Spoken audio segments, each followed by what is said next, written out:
attention to detail released the incredible game Rollcage, which took the Wipeout concept but gave you vehicles with tyres and the ability to drive on ceilings.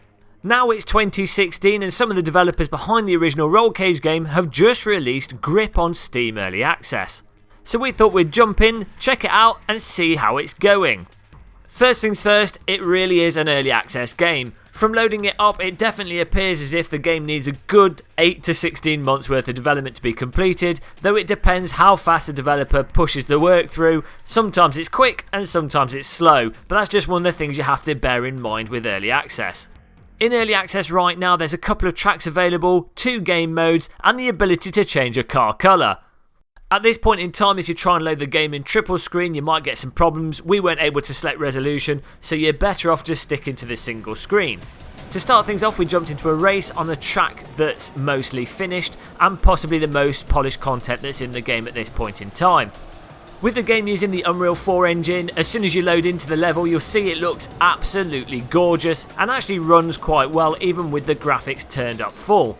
Now the actual track layout and design is quite tricky and pretty much in the spirit of what I remember of the original Rollcage game, where you really do need to know the track layout to have a good bit of fun with this. Unlike other arcade races like Wipeout that kind of keep your car pointed in the right way and you can just cheese grate your car against the wall without problems, in Rollcage you really will need to know some kind of racing line and you will have to be careful on your brake and accelerator. Now the car handling in Rollcage is a little bit tricky as well. There's a reasonable amount of depth to what you can do with the vehicle. It sort of has grip that you can slide around.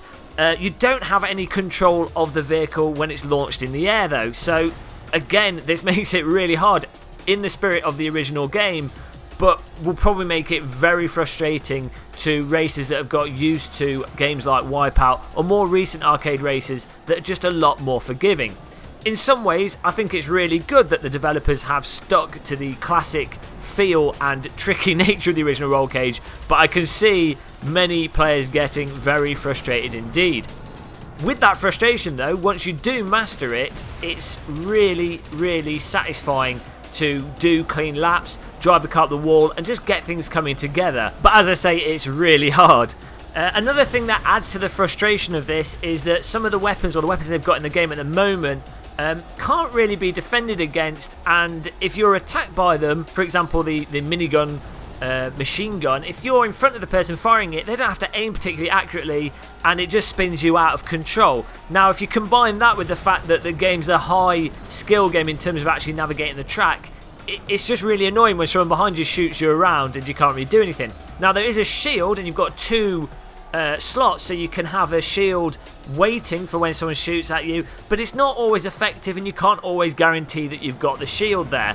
Also, some of the rockets that people can fire at you, you can't really defend against. So again, there's a potential here for massive frustration, and I can only hope this is just an aspect of the early access, and things like weapons and how your car responds to being hit by weapons will be tweaked and changed as the development continues. Now because the game doesn't have any online multiplayer at this point in time, we are racing against AI, and I did stick them on the highest setting. With that, it did seem that the AI were a bit easy to beat, especially once you'd learnt the tracks and started to know what you're doing. Another thing that started to happen was that the AI would get spread out towards the end of the races, and the longer race you do, the less likely you'd come across them.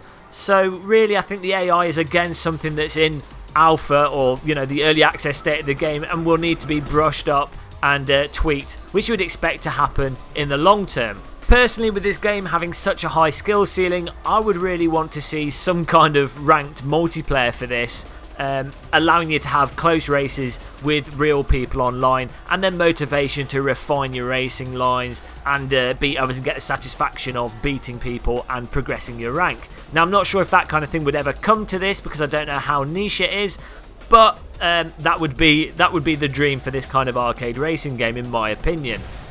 As I say, at this point of time in the early access title, there's no multiplayer aside from local split screen. Now separate to the race mode, they do have a Deathmatch arena mode in the game, but as it is right now, it's really just not fun to play and it's not really fleshed out. You spawn in, and you use the couple of power-ups that are in the game to try and kill as many people as possible, with it giving you a score at the end of the round.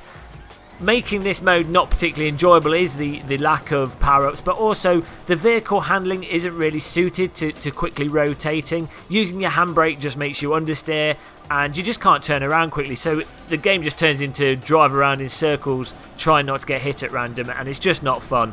So again, that's probably a mode they've stuck in there as a template, but it's so early on that it's not really worth talking about.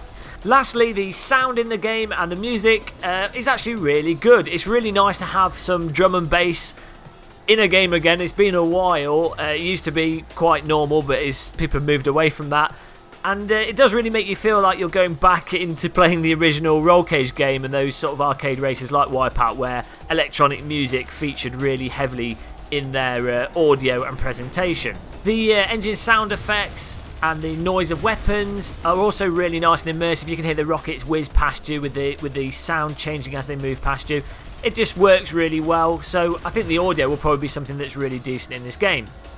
All in all, in conclusion, as it is right now, it's a good, solid initial introduction and proof of concept that the developer will be able to deliver on the original Rollcage concept, but in 2016 with a updated version of the game.